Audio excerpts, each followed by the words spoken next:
Hey everybody, JCB here with the Awesomist, and you're watching the Awesomist Reviews.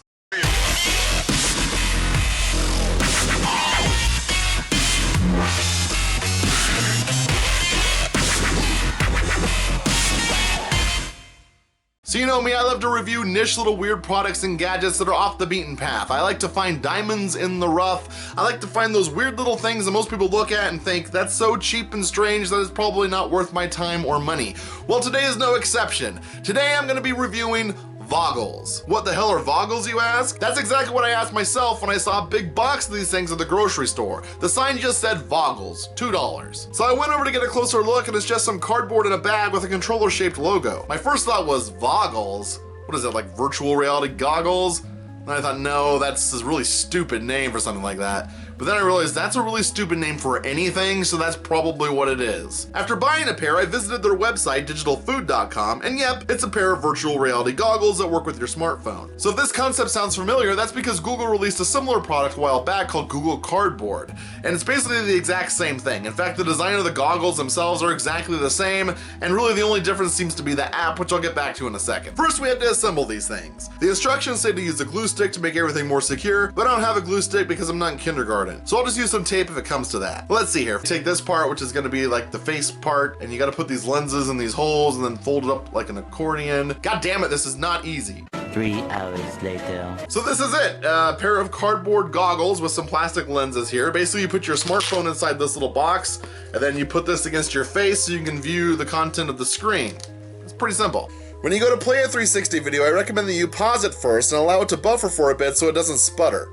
Then when you're ready to go, just press this little goggles icon and it will go into split screen mode. For this video, I went ahead and downloaded the Digital Food app as well as the Google Cardboard app and a few others so I can compare them. The Digital Food app is kind of lame. You have to sign up for an account, but all the Vogglz content is actually hosted on YouTube. Google Cardboard's app is basically the same way. While there is some built-in demo content, the vast majority of the things you see on Google Cardboard are hosted on YouTube. So just do a YouTube search for hashtag 360 video and you'll find all kinds of content. For some reason, this isn't available on iOS devices yet, but you still get the head tracking feature, just no 3D effect. Also, you don't need to have any particular set of cardboard goggles to view this content. They all work pretty much the same, so you can just get whatever one you can get your hands on. There are literally dozens of these types of kits for sale online. DX.com has them as cheap as $2 and even has a ready-to-use plastic version already assembled for 29 bucks if you're really bad at craft projects. I'm gonna go ahead and demo this right now, and just so you can see what I see, I'm gonna put the content of my phone up on the screen,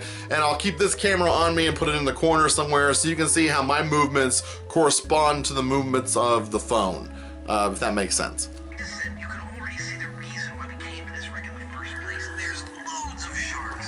If you look all the way around you, you're surrounded by, I reckon, what, 25 sharks? These are nearly Wow. Caribbean reef sharks. Pretty scary, but once you're in the water, Whoa. what you see is that sharks are beautiful, graceful, creepy, what it might have once been.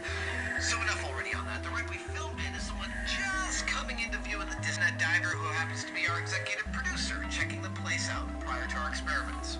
You can see that somewhat predictably, the wreck is guarded by a bunch of sharks. Actually, cool, look, if you look straight ahead, you can see a large wrasse heading into that tunnel. Beautiful. But anyway, back to the story. This artificial reef, and over the last 2 decades, it has become That was really cool. So that was actually pretty fun. I actually liked that. I was skeptical. I didn't think this was gonna be very good, but it actually looks pretty damn good. The 3D is surprisingly immersive. I felt like I could actually reach out and grab that fish if I didn't know any better. This is actually surprising. I'm gonna have to show this to a couple other people and get their responses and their reactions because I'm a lot more impressed with this than I thought I was going to be. What the?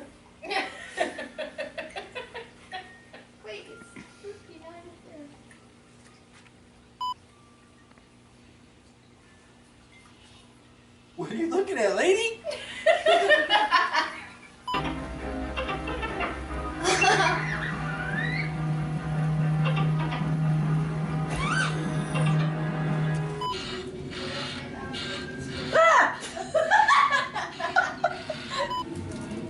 Oh shit.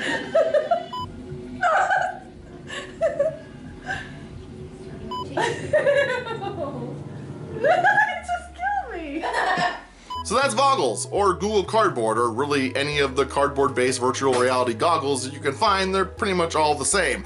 Now all the content seems to be hosted on YouTube, though I did find an app inside the Google Play Store called VR Player that's supposed to let you play any virtual reality content on your phone the same way the YouTube player works, but I haven't really been able to find any real 360 video content that's not on YouTube. If you know where I can find some, make sure you leave a comment down below, as I'll be really interested in hearing about that.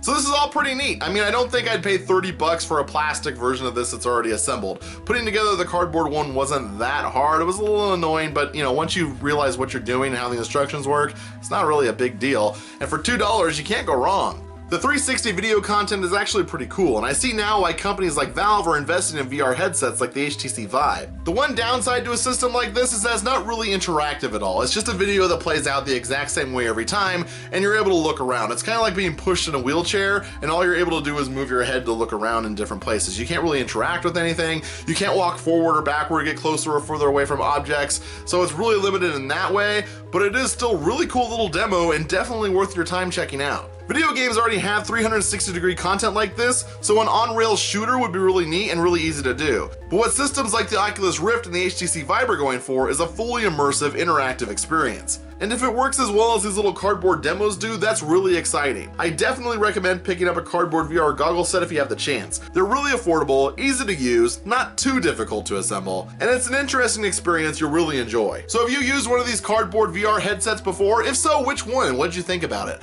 Also, what VR content should I look for next? Let me know down below. If you like this video, make sure you like, comment, and subscribe as I put out new videos every week. And until next time, keep being awesome.